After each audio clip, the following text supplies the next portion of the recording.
Good morning and welcome to the Daily Umbrella podcast for Monday, June 8th, 2026.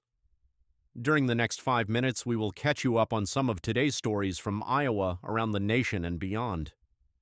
Today's lineup includes a nostalgic look at the era of TV trays, a recovery effort at a southern Iowa lake, a surprising political upset centered on water quality, and a riddle involving a very indecisive bee.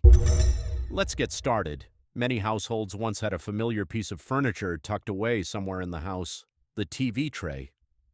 Publisher Shane Goodman opens today's edition with memories of dark green folding TV trays that sat mostly unused in his family's living room.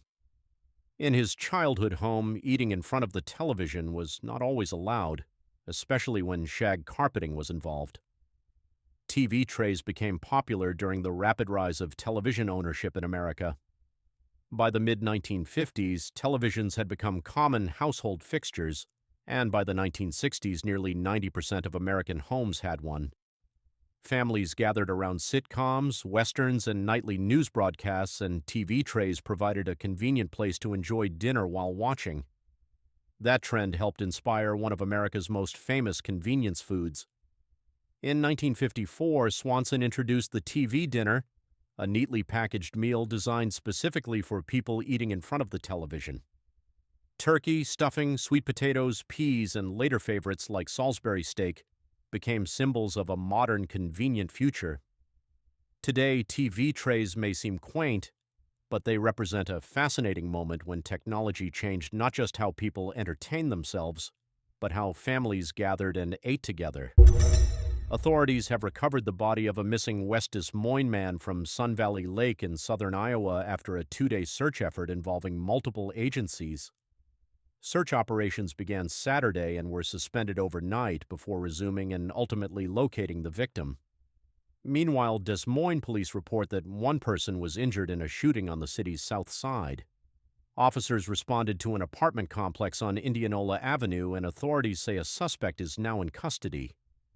On a more uplifting note, Hoover High School's boys soccer team completed a historic championship run, capturing the school's first-ever Iowa State soccer title after a second-half comeback victory.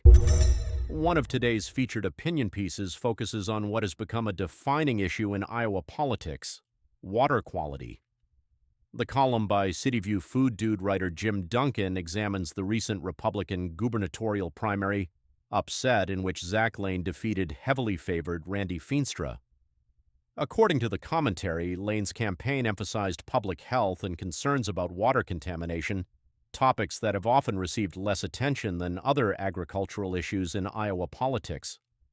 The piece argues that clean water and environmental quality are becoming increasingly important concerns for voters and may influence future elections as Iowans weigh economic growth, agriculture, and public health priorities. Whether or not voters agree with the Food Dude's conclusions, the article highlights how environmental issues are moving closer to center stage in Iowa's political conversation. International tensions are once again rising in the Middle East. According to reports highlighted in today's Daily Umbrella, Israel and Iran exchanged strikes early Monday, raising fears that the region could slide back into broader conflict. Analysts are watching closely because instability in the region can affect global energy markets and consumer prices worldwide. Here's a quick look at the forecast. For today, Monday, expect clouds giving way to sunshine, with a high near 86 degrees and about a 30% chance of rain. Tuesday turns partly cloudy with temperatures approaching 89 degrees.